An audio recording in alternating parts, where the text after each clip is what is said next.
प्यारे भाइयों और बहनों, मेरे यूट्यूब चैनल पर जैसे कि मैंने आपको पार्ट 1 और पार्ट 2 में सेल के कुछ बेसिक्स पढ़ा दिए थे, सेल के बारे में पढ़ा दिया था। आज हम न्यू टॉपिक स्टार्ट कर रहे हैं जिसका नाम है सेल ऑर्गेनाइज।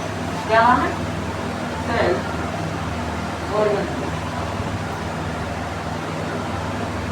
सेल के अंदर ना बहुत सारे ऑर्गेनल्स होते हैं, जैसे माइटोकॉन्ड्रिया है, न्यूक्लियस है, एंडोप्लाज्मिक रेटिकुलम है, आरईआर है, एससीआर है, वैक्यूल है, जो कि अलग अलग फंक्शंस परफॉर्म करती हैं।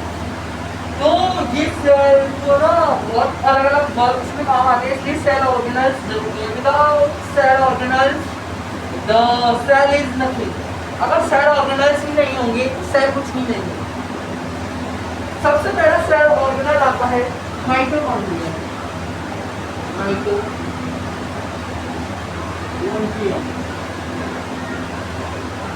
माइटोकॉन्ड्रिया को हम क्या बोलते हैं? किसने डिस्कवर किया था? ये किया था अल्बर्ट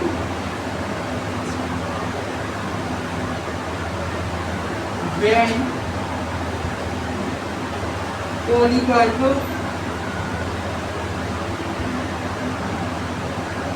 in 1857। किसने किया था? Albert van Kolliker in 1857। इसको हम बोलते हैं power house of cell. Power house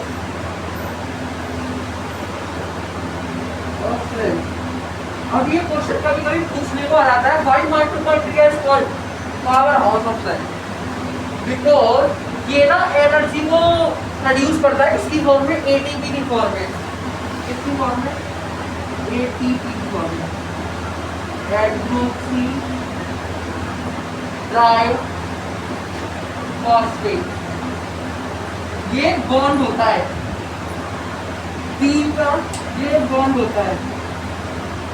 अगर एक इसमें से टूट जाता है तो ये अपने आप ही न्यू एक तीसरा बॉन्ड फॉर्म कर लेता है। इसी को हम क्या बोलते हैं? एटीपी। जैसे हम चल रहे हैं, मैं चल रहा हूँ, मुझे एनर्जी की आवश्यकता है, तो मेरी बॉडी अपने आप ही एटीपी की फॉर्म में मुझे एनर्जी देगी और मैं उसी की वजह से चल पा रहा हूँ। जैसे जैसे हम काम कर रहे हैं वैसे वैसे एटीपी प्रोड्यूस होते जा रहे हैं। अंडरस्टैंड?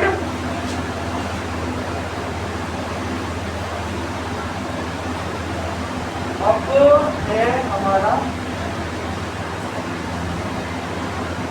ये डबल मेम्ब्रेन बाउंड स्ट्रक्चर होता है।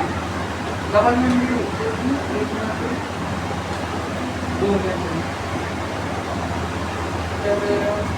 इसके अंदर इसका खुद का डीएनए होता है। ये याद रखना, कभी कभी पूछने को आता है दो और ऐसे ऑर्गेनल्स का नाम बताइए जिसके अंदर उनके खुद का डीएनए हो। ये क्वेश्चन याद रखना। एक है माइटोकॉन्ड्रिया, नोट कर लो, mitochondria have their own DNA. इसके पास डीएनए है तो है भाई, है तो है। फंक्शंस क्या है इसके?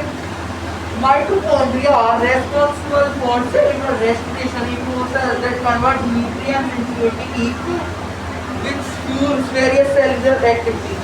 मतलब पहला फंक्शन तो मैंने आपको बता ही दिया कि मतलब जैसे हमारा फूड आता है हमारी बॉडी के अंदर, तो वो फूड उसमें ट्रांसफर कर देता है एटीपी की फॉर्म में, उसमें से एनर्जी ले लेता है हमारी बॉडी के अंदर। ठीक है? Mitochondria essential function of all eukaryotic cells and are particularly crucial in high energy demanding tissue like the heart, liver and muscle।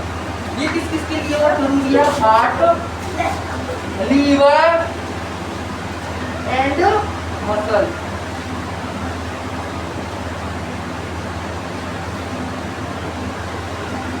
ठीक है? They break down food molecules to extract energy। जैसे carbohydrate है हमारा, carbohydrate, fat है हमारा, and proteins है हमारे, उसको किसमें कन्वर्ट करता है? एनर्जी में। किसमें करता है बच्चों?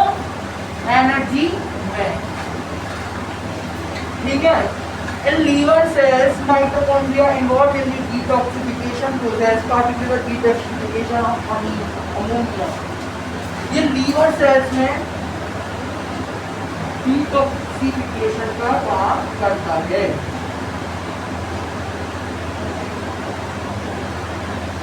मतलब जैसे डिटॉक्सिफिकेशन हम कह सकते हैं कि जैसे मतलब गलाने के काम, मतलब उसको डाइजेस्ट करने के काम करता है, इसको अमोनिया को कभी कभी पूछ लेता है, याद रखना अमोनिया, ठीक है।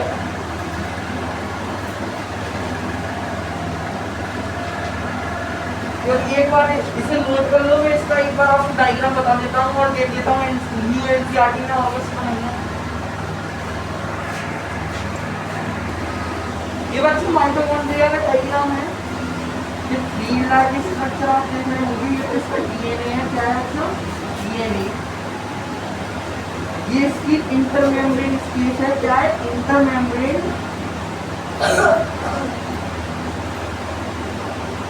स्पेस। इस चैप्टर में से कम 8-10 नंबर का पूछ लेता है। वो चैप्टर हमारे लिए इंपॉर्टेंट है। राइबोसोम्स होती है इसकी,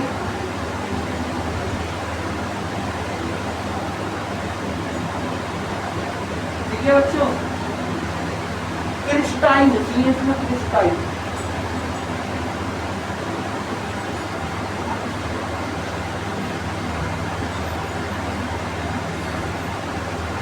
ये आप देख रहे हैं, ये है क्रिस्टाइन। क्या मतलब क्रिस्टाइन। इनर मेम्ब्रेन होती है ये वाली, और ये आउटर मेम्ब्रेन, ठीक है, समझ गए। एक आपका इससे पहले दे रखा है आपका मोइसेक मॉडल। क्या दे रखा है? मोइसेक मॉडल। एक न्यू एनसीईआरटी का टॉपिक है। एक बार जान लेते हैं, वैसे इसमें से क्वेश्चन पूछेगा नहीं, लेकिन जान लेते हैं कि जो एक मोइसेक होता होगा कुछ भी चीज, टेल्स लाइक टेल्स होती है उसके अंदर, अरेंज होती है, उसी को हम मोइसेक मॉडल बोलते हैं। क्या बोलते हैं उसको? मोइसेक मॉडल। समझ में आ गया? ओके, ठीक है। अब है आपका क्लोरोप्लास्ट। क्या है बच्चों? आपका क्लोरोप्लास्ट। अब है आपका न्यू टॉपिक सेल ऑर्गेनाइजेशन, जिसका नाम है क्लोरोप्लास्ट।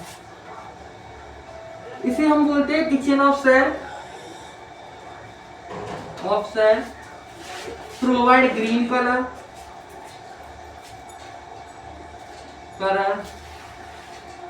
टू एनीथिंग, जैसे plant like, and have pigment chlorophyll. Chlorophyll क्या, कौन सा पिगमेंट होता है? इसे याद रखना। क्या नाम होता है इसका? क्लोरोफिल, ठीक है, क्लोरोफिल होता है। एंड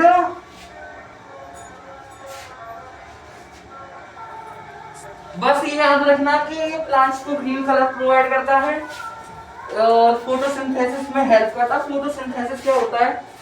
फोटोसिंथेसिस ये एक प्रोसेस होती है जिसके जरिए प्लांट्स अपना खुद का खाना बनाते हैं, किसकी प्रेजेंस में? सनलाइट एंड वाटर के प्रेजेंस में, एंड कार्बन डाइऑक्साइड के प्रेजेंस में, एंड वो फॉर्म करते हैं ग्लूकोज। अब ये इसको फॉर्म करता है 6CO2 plus 6H2O, sunlight water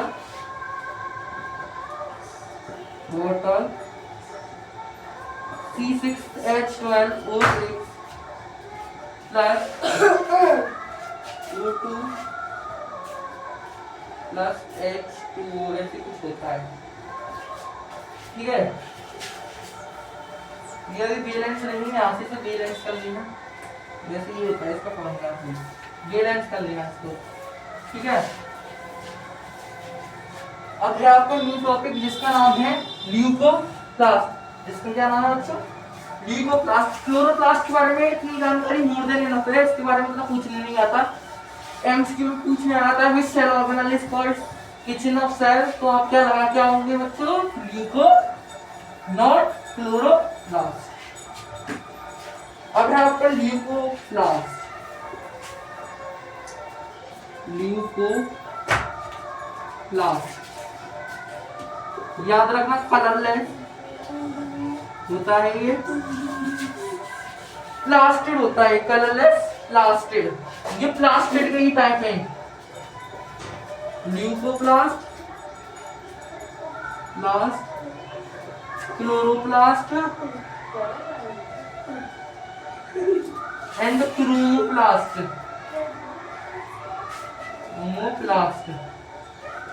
ठीक है।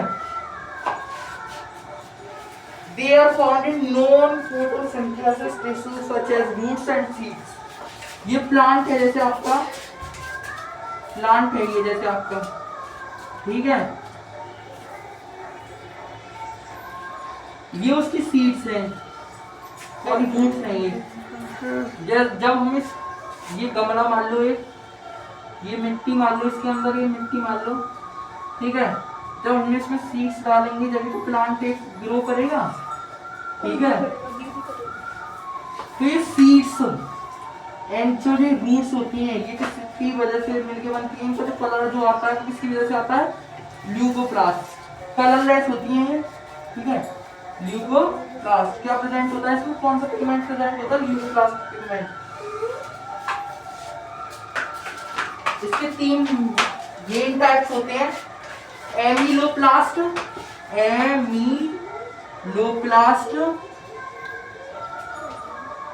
प्रोटीन प्लास्ट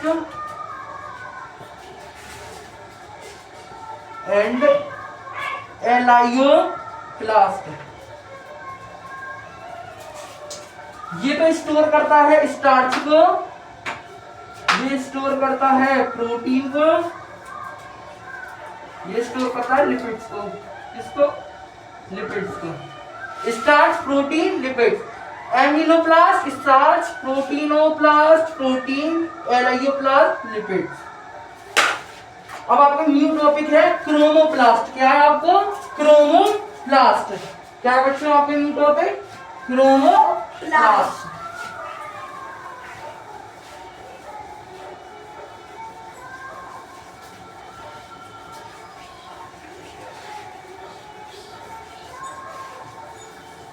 नोट्स अपने आप बनाते रहा करो, बार बार याद दिलानी पड़ती है आपको। और डायरेक्ट किसी वीडियो में आया करो, पार्ट 1 पार्ट 2 देख के आया करो। एक बार बेसिक्स ऑफ बायोलॉजी पढ़ लेना, पढ़ने की भी याद दिलानी पड़ती है तुमको, अपने आप तो कुछ दिखा नहीं है तुमको। क्रोमोप्लास्ट,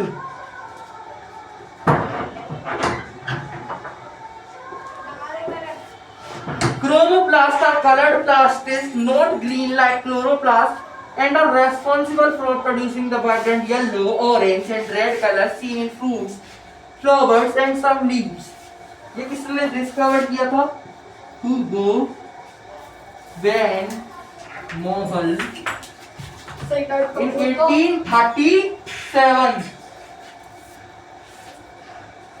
ये ना ग्रीन कलर और व्हाइट कलर को छोड़ के इसके सारे कलर होते हैं।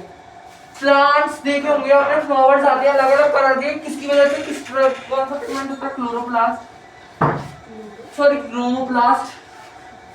फ्लावर्स, फ्रूट्स एंड लीव्स होती हैं सम और अलग तरीके की, वो किसकी वजह से होती है? क्रोमोप्लास्ट। इसके बारे में इतना ही पढ़ना, मोर देन यहाँ पे आप देख सकती हो, इतना ये रखा है वैसे इसमें। और मेरे प्लास्टिक टॉपिक तो हो गया है खत्म। कभी कभी क्रोमोप्लास्ट, ल्यूकोप्लास्ट और क्लोरोप्लास्ट में डिफरेंस करने को आ जाता है, तो 2-3 पॉइंट्स मोर देन आता है। अगर 3 नंबर में आता है तो 5 नंबर में आता है तो 3-3 पॉइंट्स लिखे आना, 2-2 पॉइंट्स लिखे आना, 6 पॉइंट्स तो हो ही जाएंगे, 1 नंबर के पॉइंट्स हो जाएंगे आपके, वो मोर देन इनफ है। अब आपका न्यू टॉपिक है राइबोसोम्स। अब आपने माइटोकॉन्ड्रिया के अंदर पढ़ा के माइटोकॉन्ड्रिया के अंदर राइबोसोम्स होता है और डीएनए होता है, लेकिन आपको अब ये पढ़ना जरूरी है तो राइबोसोम्स होता क्या है। Ribosomes are essential cell organelle responsible from protein synthesis. It was discovered by George E. Played in 1955.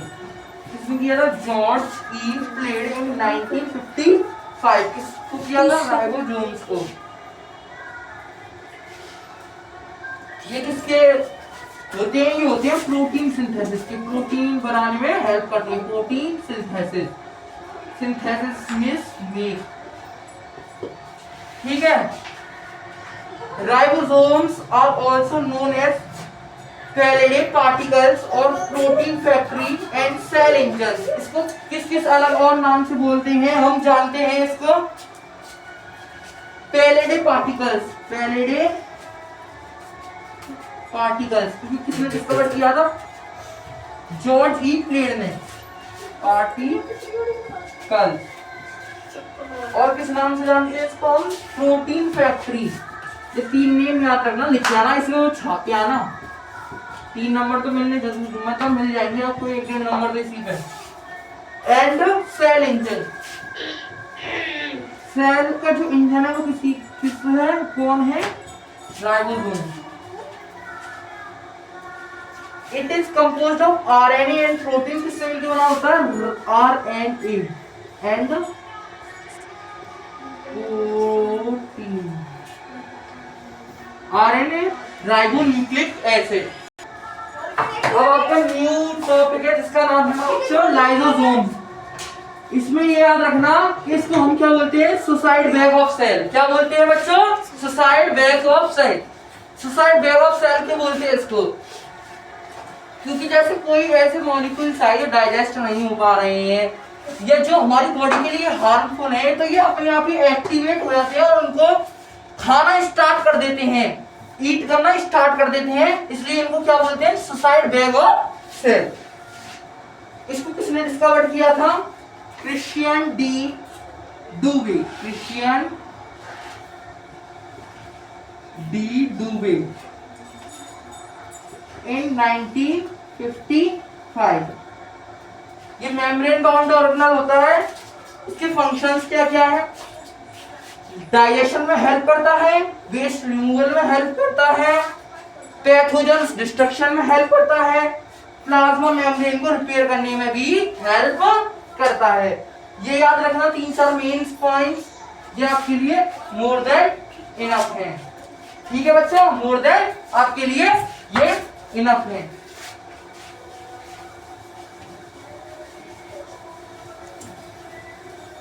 थोड़ा थोड़ा अभी से इन जून की छुट्टियों को वो करो, इनमें थोड़ा अपना सिलेबस कंप्लीट कर लो. बहुत सिलेबस है आपका. SST का तो बहुत ही सिलेबस है आपका. ठीक है. अब है आपका न्यू टॉपिक जिसका नाम है आपका गोल्गी एपेटाइटस. क्या नाम है आपका? Golgi apparatus. इसको किसने डिस्कवर किया था बच्चों? कैमिलो गोल्गी ने. कैमिलो गोल्गी ने कितने में किया था? 1898. Camillo Golgi. Camillo Golgi.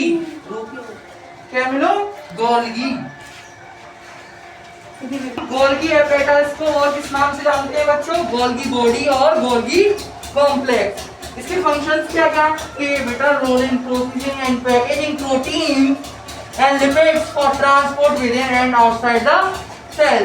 ये पैकेजिंग प्रोटीन एंड लिपिड्स में काम करता है. ये क्या फॉर्म करता है? लाइसोसोम्स फॉर्म करता है. In sperm cell the Golgi body transfer into acrosomes which help in sperm generate the egg cell. जो स्पर्म सेल है ये उसको हेल्प करता है किससे मिलने में? एग सेल से मिलने में. अब आपका न्यू टॉपिक है जिसका नाम है एंडोप्लाज्मिक रेटिकुलम. अब मैं इसे तो नोट नहीं कर रहा, आप इसे समझिए और अपने आप ही नोट कीजिए कि आप बहुत मजे ले रहे हो अपनी जिंदगी के. आराम से खाना खाते हो, सो जाते हो, फोन देखते हो, पढ़ने लिखने से तो कोई मतलब ही नहीं है. It is a complex network of membrane found within eukaryotic cell. अब आप सोच रहे होंगे प्रोकैरियोटिक यूकैरियोटिक, इसका डिफरेंस मैं आपको बाद में बताऊंगा इन दी lab. Especially in the cytoplasma, ER is essentially a highway within the cell, facilitating the transport of protein lipids. The ER is a system of interconnected flattened sacs and tubules extending from the nuclear envelope to the cell membrane. बस इसकी definition याद रखना. Complex network of membrane found within eukaryotic cell specially in the cytoplasm. इसे याद रखना. ये endoplasmic होता क्या है, एक नेटवर्क होता है मेम्ब्रेन का किसके अंदर, यूकैरियोटिक सेल के अंदर, और किसमें प्रेजेंट होता है, स्पेशली साइटोप्लाज्म में. दो टाइप के साइट एंडोप्लाज्मिक रेटिकुलम होते हैं, आरिया and Asia. It stands for rough endoplasmic reticulum. It stands for smooth endoplasmic reticulum. ठीक है. एक डायग्राम की वीडियो भी मैं अलग से लेके आऊंगा जिसमें केवल मैं डायग्राम समझाऊंगा. अभी आप इस वीडियो में केवल ये समझ लीजिए. कुछ दिनों में मैं डायग्राम की वीडियो भी ले आऊंगा आपके लिए, केवल उसमें केवल डायग्राम होंगे मेन में. Ribosomes are attached to its surface, making superior rough. Its plates which are grown in protein synthesis and modification. Rough endoplasmic reticulum का काम क्या हमारा, प्रोटीन सिंथेसिस एंड मॉडिफिकेशन. ये इतना याद रखना. प्लाज्मिक रेटिकुलम में बच्चों किसमें, स्मूथ एंडोप्लाज्मिक रेटिकुलम में राइबोसोम्स नहीं होते, और ये किसमें इन्वॉल्व होता है, लिपिड्स में. केवल फंक्शंस क्या होते हैं इसके, प्रोटीन सिंथेसिस, लिपिड सिंथेसिस बनाने के काम, calcium storage, transport materials and cytoplasmic framework. Cytoplasm का जो फ्रेमवर्क होता है उसके काम में आता है. The endoplasmic reticulum was first introduced in किसमें, 1945 में. किसने किया था बच्चों, कैथ रे पॉटर. किसने किया था बच्चों, कैथ रे पॉटर. ठीक है बच्चों. अब आपका न्यू टॉपिक है, क्या नाम है इसका, वैक्यूल.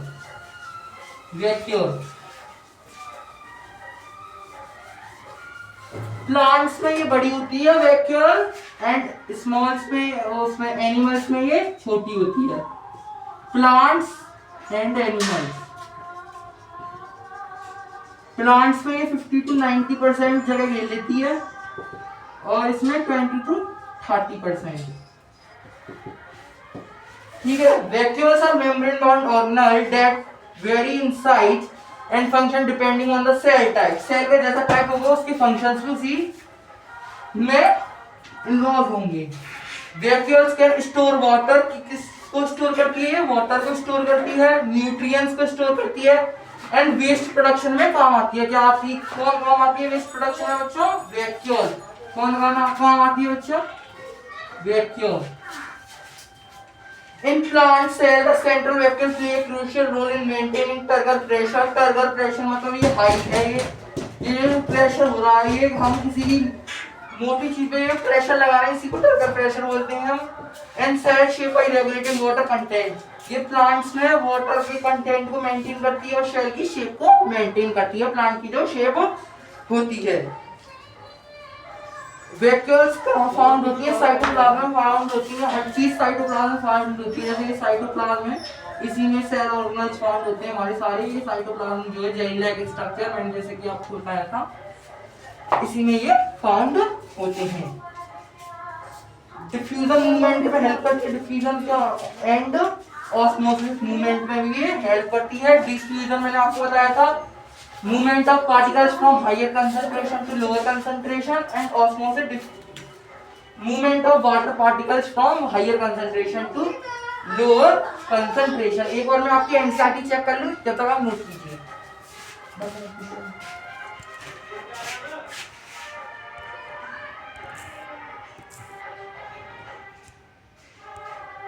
इसके बच्चे प्लांट्स में फंक्शन और एनिमल्स में फंक्शन याद कर लेना. Plant cell vacuoles are full shell shape and provide rigidity and rigidity, और ये 50 to 90% स्पेस ले लेती है. Functions in animal, stone surplus substance में यूज होती है ये अमीबा में, और वैक्यूल सम ऑर्गेनिज्म में डाइजेस्टिव एंजाइम का काम करती है ये, और ये सम ऑर्गेनिज्म में वैक्यूल को हेल्प करती है इसमें वाटर एंड वेस्ट मटेरियल में।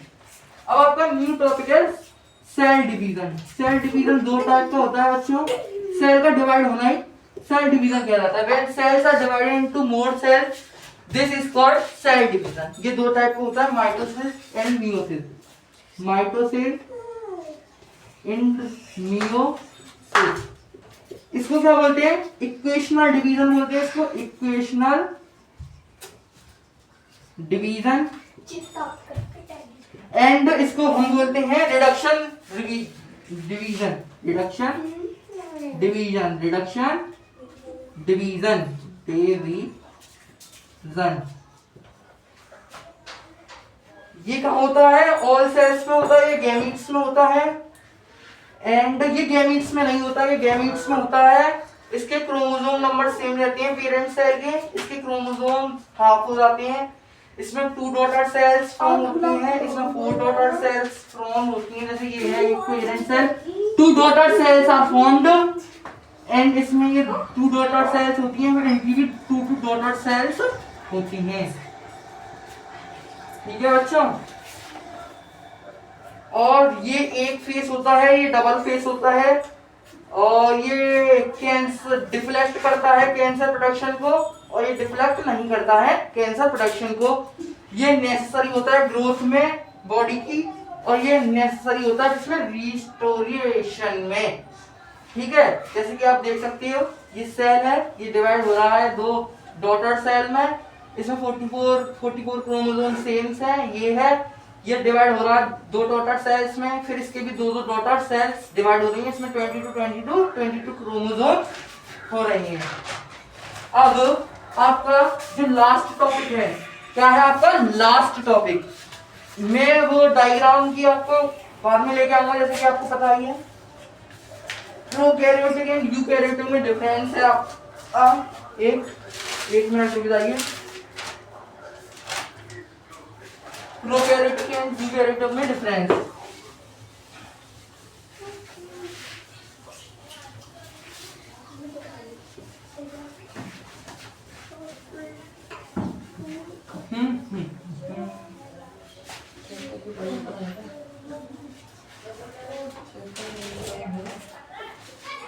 Prokaryotic cell and eukaryotic cell.